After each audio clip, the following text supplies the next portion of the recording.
What's up, ballers, and welcome to another video that you'd never include in your binge-watching checklist. We pick up after the 2021 season where, somehow, we managed to make it to the World Series in only our second year of existence. Seriously, I have no idea how we did that, and I have no idea what to expect this year. To start off, here are the before and after personnel hires. I knew if I didn't show you who I hired, you'd all ask. Actually, now that I think about it, everyone asks anyway. Comments are good for the YouTube algorithm. Also comment if you get the reference. For salary arbitrations, I only have one player eligible, and they're offered a contract near the estimate. Exciting, huh? Ian Kennedy and Juan Nicasio are non-tendered and subsequently released. I make an absolutely mind-boggling trade with the Mets sending Nico Decolati and Brian Keller for Jacob deGrom, retaining 80%, 2 minor leaguers, and cash. I have no fucking idea what JJ Piccolo was thinking, because even if deGrom completely regresses, his contract at this point is so cheap it almost doesn't matter. Oh well, I guess, because now I have deGrom.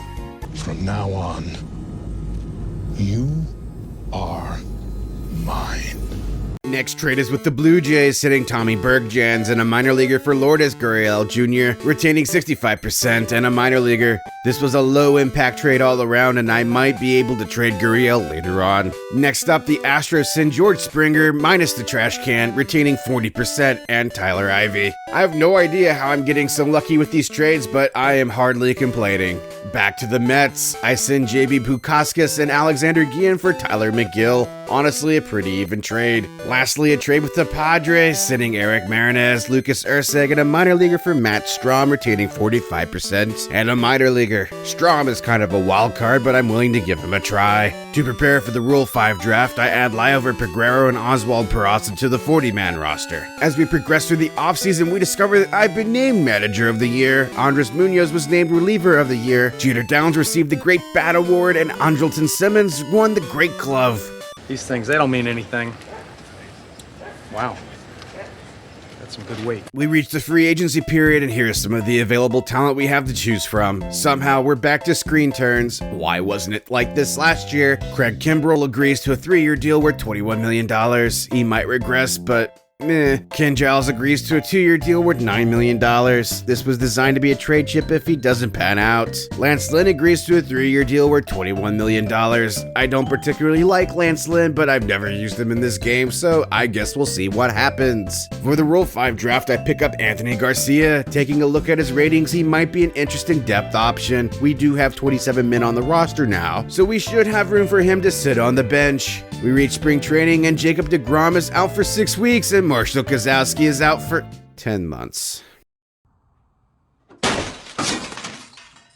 We reach opening day, and after the usual demotions, here are the pitching assignments and lineup that I'm left with. As per the usual tradition, I play the opening day game, and here's the lineup that I used. Our entire offense was dependent on solo home runs. George Springer hit this solo shot in the top of the 6th, whereas Chuck Nasty, or as you know him, Charlie Blackmon, hits another one in the top of the 8th. And thanks to tremendous pitching, we were able to beat the Blue Jays 2-1. What a great game. Shortly after, Miles Mikolas is out for 6 to 7 months. Really? Fucking hell, really? Things really are not looking good on the injury front. I call up Tyler Ivey in his place. These are my new pitching assignments. Jacob deGrom is ready to be activated from the injured list, and I demote Josh Green to make room. These are my new pitching assignments. We enter May with a mediocre 18-17 record of .514 win percentage, 4th in a division. As I said before, I don't know what to expect this season, so who knows if this is normal or not. These are my pitching stats, as well as my batting stats. I make a trade with the Brewers, sending Jose Devers and Tyler Freeman for Josh Hader, Trey Supak, 3 minor leaguers, and cash. I had no need to keep Devers and thought the minor leaguers might be of more benefit long term. To make this trade work, I demote Tyler Ivey and call up Josh Naylor. These are my new pitching assignments, as well as my lineup. After a rather uneventful May, we reached June with a 30-33 record, a .476 win percentage, 5th in the division. This isn't where I hope to be, but I'm not entirely sure what to do at this point. These are my pitching stats, as well as my batting stats. I make a trade with the Nationals, sending George Springer, Andrelton Simmons, and a minor leaguer for Trey Turner, Patrick Corbin, and a minor leaguer. I don't really need Turner, but I don't really need Springer either. Really was just wanting to give Corbin a try. To make this trade work, I demote Tyler McGill and call up Liover Peguero. These are my new pitching assignments, as well as my lineup. Draft time, and we have the 31st pick this time. Some notable signing bonuses that were offered were $7.5 million for my 4th pick, and my 8th pick got $4.6 million. However, my 9th round pick wanted $7 million, and I was unwilling to do that. That's too much, man! Lance Lynn is out for 6 weeks. Not really a big loss at this point. I call up Kyle Hurt in his place. Some irony there. These are my new pitching assignments. Mid-season goals time, and the owner is very happy with my job performance. I'm touched. I'm not used to this kind of approval from my boss. Thank you. Thank you. I find that very moving. It's been a real pleasure. Tucker Davidson is out for 2 weeks, and I call up Will Crow in his place. These are my new pitching assignments. Josh Naylor is out for 5 months. Grrr. I call up Brewer Hicklin in his place. This is my new lineup. We reached July having improved slightly to a 46-42 record, a .523 win percentage, 4th in a division. I'm hoping this is a sign of things to come and we'll just keep accruing wins, but based on our injury status, I highly doubt that. These are my pitching stats, as well as my batting stats. I make a trade with Cleveland, sending Josh Hader, Craig Kimbrell, and a minor leaguer for Nick Sandlin and 2 minor leaguers. I don't really know why I made this trade other than Hader and Kimbrell had not been performing well as of late. To make this trade work, I call up Josh Green. These are my new pitching assignments. Tucker Davidson is no longer injured and is sent on a rehab assignment. Shortly after, Lance Lynn is also no longer injured and is sent on a rehab assignment as well. And Trey Supak is suspended. Stop it!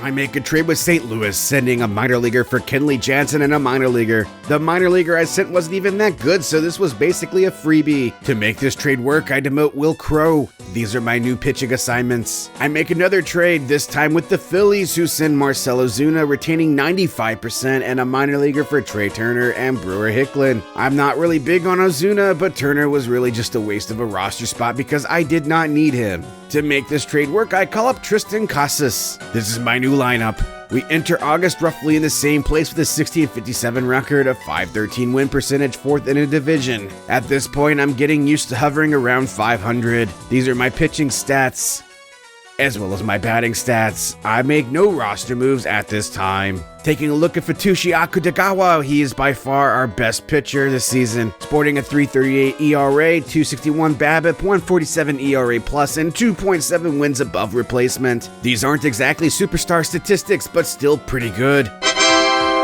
As per the usual tradition, I play the game after the trade deadline, and here's the lineup that I went with. This game was pretty close. Our best player turned out to be Kevin Padla, who smacked his 2-run dinger in the bottom of the 5th inning. And with the wind at our backs, we propelled ourselves to a 5-4 win over the Royals, and maybe we can get the ball rolling now. Tucker Davidson and Lance Lynn are ready to come back from their rehab assignments, and I demote Kyle Hurt and Josh Green and make room on the roster. These are my new pitching assignments. But of fucking course, Lance Lynn hurts himself again and is out for 9 months this time. What a fucking piece of...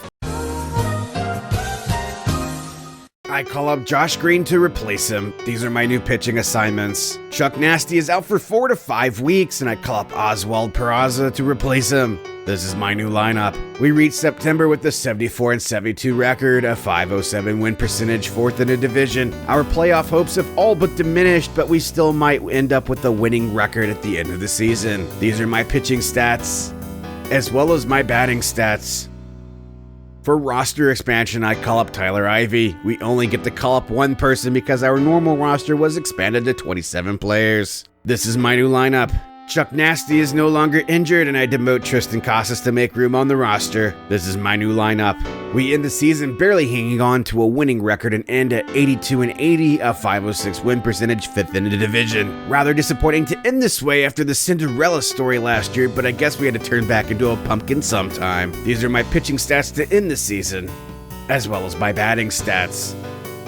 Taking a look at Jeter Downs, our franchise player. He did pretty well and was by far our best player with a .305 batting average, 24 home runs, 56 stolen bases, and 5.9 wins above replacement. Easily the best trade I've made for this run. On the pitching side, Futoshi Akutagawa really did well with the 3.2 ERA, 153 ERA+, 260 BABIP, and 3.8 wins above replacement. Rather odd that our international free agent did better than Jacob deGrom.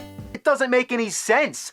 Akutagawa also led the major leagues in wins, winning percentage, and quality starts, as well as led the National League in ERA. Absolutely stunning. As far as who won the World Series, the Twins win in 7 games. Yay. To end the season, Marcell Ozuna and Chuck Nasty both void the remainders of their contracts. Jacob deGrom executes his, and the owner is undecided on my job performance. My god, this guy is wishy-washy. This season wasn't great, but I think we can go on a run this next season. Until next time, like, comment, and subscribe, or I will fuck your mother.